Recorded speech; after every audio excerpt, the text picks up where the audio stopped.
বাংলাদেশের আদালতে বা বিচার ব্যবস্থায় কি করে নির্দোষরা ফাঁসির কাস্টের ঝোলে, কি করে অপরাধীরা বেঁচে যায়, তার সকল তথ্য প্রমাণের আলোকে ইলিয়াস তার রিপোর্টটির মাধ্যমে প্রমাণ করে দিলেন।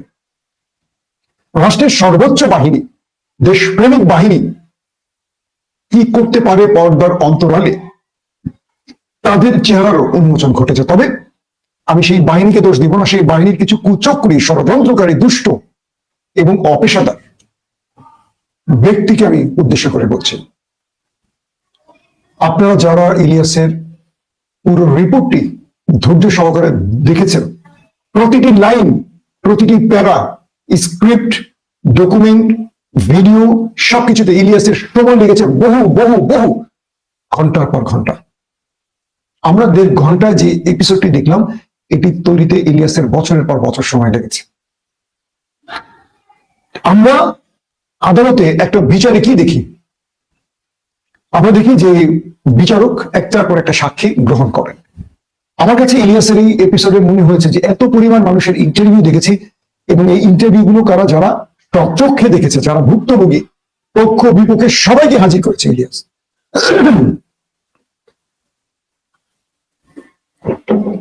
সত্যিকার অর্থে পুরো ভিডিওটি আমি একটা দিকবার দেখেছি, এবং আমি অ্যাজ এ সাংবাদিক হিসেবে আমি খুব ভালোভাবে বোঝার চেষ্টা করছি যে কোথাও গরমিল আছে কিনা, গোজামিল আছে কিনা, অসত্য আছে কিনা, কোন পক্ষের এসে সাপোর্ট করছে কিনা, কোন পক্ষকে বাঁচাতে চাইছে কিনা।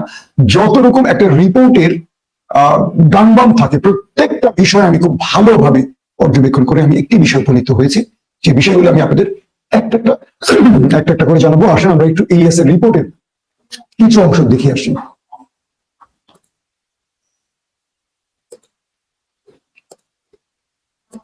আসার আগের 2 বছর 3 বছর তারা আসলে কি করছিল, কোথায় তাদের পোস্টিং ছিল, তারা কাদের সাথে মেলামেশা করছিল? আমাদের সহায়তাকারী এসব অফিসারদের সকলে হত্যাকাণ্ডের ঘটনায় নির্যাতনের শিকার।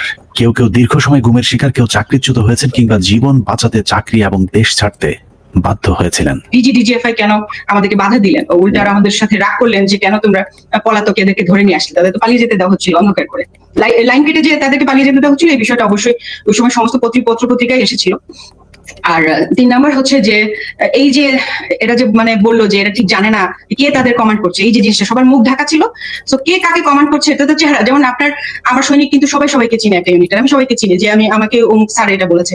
একে তো ওখানে হচ্ছে প্যারেড উপলক্ষে বিভিন্ন ইউনিটের সৈনিকরা এসেছিল, সবার মুখ ছিল বাধা, এর জন্য ওরা জানতো না যে কার কমান্ডে তার কাজ হচ্ছে। সেনাবাহিনীর মধ্যম সারির এসব সেনা কর্মকর্তাদের সংগ্রহে থাকা কিছু গোপন অডিও ভিডিও ছিল আমাদের অনুসন্ধানের মূল পুঁজি। স্পর্শকাতর এসব তথ্য উপাত্ত নিয়ে আমাদের আজকের অনুসন্ধান। I don't like writing essays, but here are my marks. আপনারা দেখলেন ইলিয়াসের সেই রিপোর্টটি। আমরা এই রিপোর্টের আরো অনেক অংশ দেখাবো এবং সেই অংশ নিয়ে আমি বিশ্লেষণ করবো। এখানে ভিডিওর যে বিষয়গুলো উঠে এসছে, আমরা যে বিষয়গুলো দেখলাম, সেখানে কয়েকটা বিষয় আপনারা খেয়াল করবেন যে যারা প্রত্যক্ষদর্শী ছিলেন তারা যে বিষয়গুলো বারবারই বলছেন যে সেনাবাহিনী, র্যাব বারবারই আসছিল সেনাবাহিনীর সদস্যদের বাঁচাতে, কিন্তু কোনোভাবেই তাদেরকে কমান্ড দেওয়া হয়নি অপারেশনের জন্য। যখন এই ঘটনাটি ঘটে তখন আমি দিগন্ত টেলিভিশনে কাজ করতাম, জয়েন্ট নিউজ এডিটর ছিলাম তখন দিগন্ত টেলিভিশনে। আমাকে র্যাবের থেকে অনেকগুলো ফোন করা হলো, সেনাবাহিনী থেকে ফোন করা হলো। আমার এইটুকু মনে আছে, তখন র্যাবে দায়িত্ব পালন করছিলেন এক মেজর হামিদ আব্দুল ওয়াদুদ। আমি জানি না তিনি আমার এই ভিডিও শুনছেন কিনা। হামিদ ভাই, যদি আপনি শোনেন অবশ্যই আমাকে একটু নক দেবেন।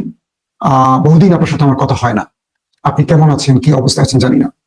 তো হামিদ আব্দুল ওয়াদুদ তিনি র্যাবের একটা দায়িত্বে ছিলেন, একটা টাস্ক ফোর্সের প্রধান ছিলেন। তিনি আমাকে ফোন দিয়ে বললেন যে আপনারা সাংবাদিকরা একটু প্লিজ ভিতরে ঢোকেন, আমাদের অফিসাররা তাদেরকে নির্মমভাবে হত্যা করা হচ্ছে, প্লিজ আপনারা রিপোর্টাররা ভিতরে ঢোকেন। তখন আমি আমার বাকি টেলিভিশনের বন্ধুদেরকে বলছিলাম যে চল, একটা জীবনের রিস্ক নেই, আমরা একটা সাদা পতাকা সঙ্গে ক্যামেরা নিয়ে ঢুকে পড়ি যে ভিতরের পরিস্থিতি কি। তখন র্যাব বলেন, সেনাবাহিনী বলেন, তারাও কিন্তু আমাদের সাথে নিরুপায় হয়ে আমাদের সাথে যোগাযোগ করছিল যে কোনো একটা উপায় যেমন আমরা আমাদের দেশপ্রেমিক অফিসারদেরকে রক্ষা করতে পারি। আমরা যখন সেই পিলখানার গেট পর্যন্ত যাই, এবং আমাদের দিগন্ত টেলিভিশনের আরেক রিপোর্টার ছিলেন সিনিয়র রিপোর্টার হাসান মাহমুদ ভাই, তিনি আমার সাথে কয়েক দফা যোগাযোগ করলেন। তিনি ক্রাইম বিট গুলো করতেন, খুব মোটামুটি তার সোর্স খুব স্ট্রং সোর্স ছিল হাসান মাহমুদ ভাই। তিনি আমাকে বললেন যে আরো কিছু টেলিভিশনের আহ, সাংবাদিক পেলে আমরা একটা রিস্ক নিতে পারি, আমাদের সেনাবাহিনীদের বাঁচাতে আমরা সাংবাদিকরা নয় পুলিশ সামনে করতে রাজি আছি। দুঃখজনক হলো ততক্ষণে ভেতরে সরকারের পাতানো সাংবাদিকরা মুন্নি সাহার মতো লোকেরা ভিন্ন গেমে নেমে গেছে, এটা আমরা বুঝতে পারিনি। হামিদ ভাই যখন আমাকে দ্বিতীয়বার আবার ফোন করলেন, হামিদ আব্দুল ওয়াদুদ, তখন আমি বললাম যে ভাই আমরা গেটের খুব কাছাকাছি আছি, কিন্তু আমাদের অনেক সদস্যরা সাহস করতে পারছে না, কি করবো এই ক্ষেত্রে? তখন আমরা কয়েকটা ভবনের উপর থেকে আমাদের ক্যামেরার লেন্স জুম করে আমরা ভেতরের পরিস্থিতি দেখাবার চেষ্টা করি, তারা ফাঁকা গুলি করে আমাদের ক্যামেরার লেন্সকে টার্গেট করে। তখন আমরা সেই ভবনের যারা যেই ভবনগুলোর মালিক তারা আমাদেরকে বলে ভাই আমাদেরও বাঁচান, আপনারাও বাঁচেন। এটা আমার নিজের দেখা একটা কথা। সেনাবাহিনী র্যাব বিডিআর এর বাইরে অবস্থান করছে, কিন্তু ভেতরে ঢোকার কোনো অনুমতি পাচ্ছিল না।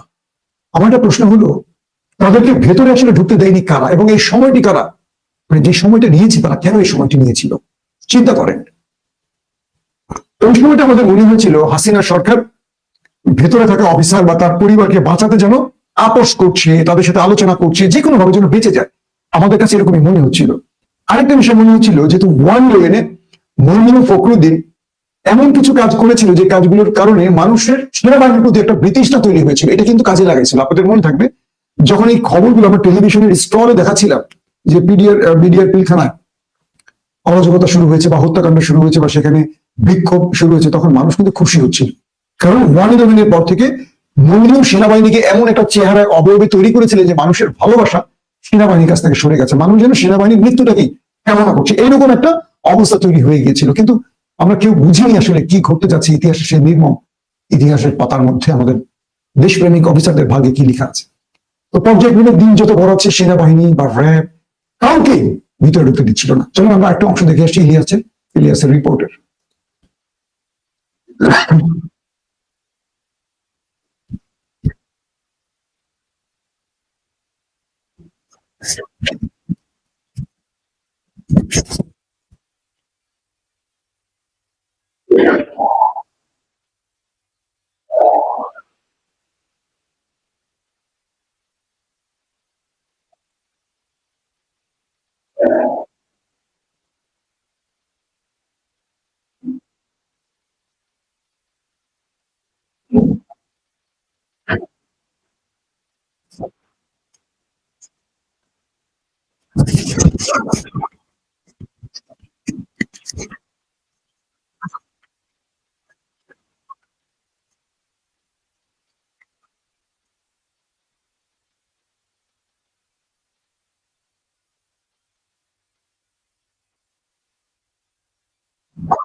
দর্শক, আপনারা এই অংশটুকু শুনে বুঝতে পারছেন যে একটা দেশের প্রধানমন্ত্রী তার বাহিনীগুলোর প্রধানকে নিয়ে